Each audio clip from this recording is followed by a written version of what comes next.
Sa ikaapat na State of the Nation address ni Pangulong Ferdinand Marcos Jr., ilang senador ang hindi dumalo. Kanya-kanya silang paliwanag kung bakit nila piniling hindi dumalo sa makasaysayang ulat sa bayan.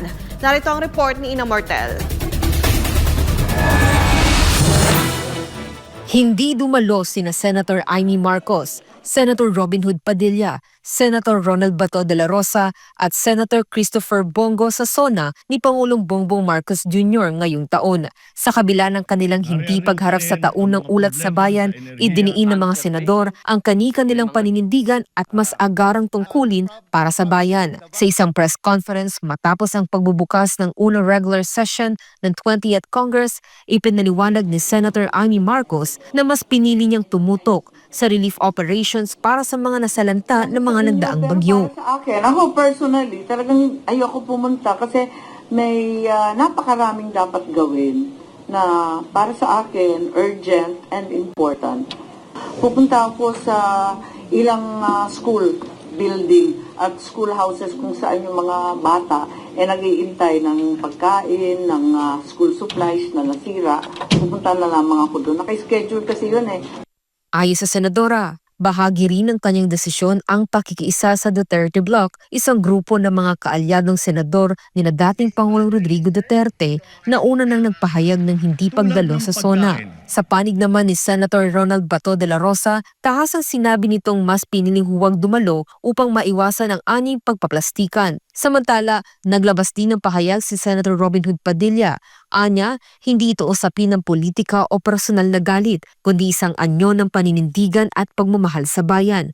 Buong suporta anya ang ibinibigay niya sa Pangulo, lalo na sa mga batas na nagbibigay halaga sa kultura, tradisyon at pananampalataya ng mga Muslim na ayon sa kanya ay susi sa pagkakapantay-pantay at tunay na kapayapaan para sa mamamayan. Ngunit para kay Padilla, hindi niya kayang dumalo sa SONA bilang anyo ng tahimik na protesta, lalo na habang nakakulong si dating Pangulong Rodrigo Duterte at nahaharap sa posibilidad ng paglilitis sa isang banyagang hukuman. Si Senator Bongo naman, hindi nakadalo sa SONA dahil sa iniindang severe back spasm na kailangang matingnan agad ng doktor. Sa kabila nito, tiniyak niyang makikinig raw siya ng SONA bilang bahagi ng kanyang tungkulin bilang senador. Samantala, buong suporta rin ang ibinigay ng Duterte Bloc kay Senator Cheese Escudero sa kanyang muling pag-upo bilang Senate President sa pagbubukas ng 20th Congress. Para sa Diyos at sa Pilipinas kong mahal, ito si Ina Mortel, SMNA News. Muling pinagtibay ng Senado ang pamumuno ni Senator Cheese Escudero sa pagbubukas ng bagong sesyon ng 20th Congress. Narito ang karagdagang balita ni Ina Mortel.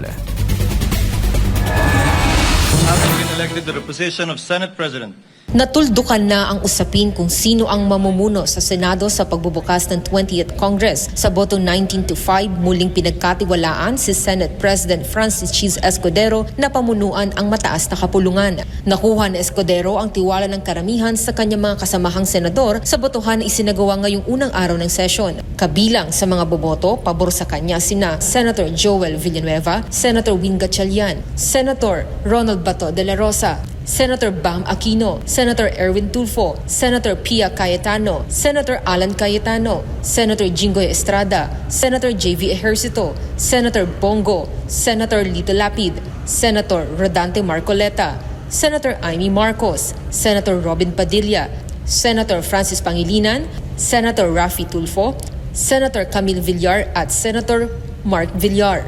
the direction we will take will never be determined by a single hand, much less my hand, but by 24 heads, each with a mandate, each with a mind, each with a voice that matters. This is a collective body, and its strength lies in the balance, not in the banging of that gavel. Bukod kay Escudero, ibinoto rin si Senator Jinggoy Estrada bilang Senate President Pro Tempore, habang si Senator Joel Villanueva naman ang bagong chairperson ng Committee on Rules na siyang otomatikong magiging majority floor leader. Nanatili rin sa pwesto si Attorney Renato Bantug bilang Senate Secretary at si retired Police Major General Mao Aplasca bilang Sergeant at Arms. Napili naman bilang minority leader si Senator Tito Soto. Kasunod ng botohan, agad ding inadopt ng Senado ang apat na ceremony ceremonial resolutions upang ipabatid sa Pangulo at sa House of Representatives ang pagkabuo ng Senado at ang formal na pagsasagawa ng joint session para sa ika-4 na State of the Nation Address ng Pangulo. Para sa Diyos at sa Pilipinas kung mahal, ito si Ino Mortel, SMNI News.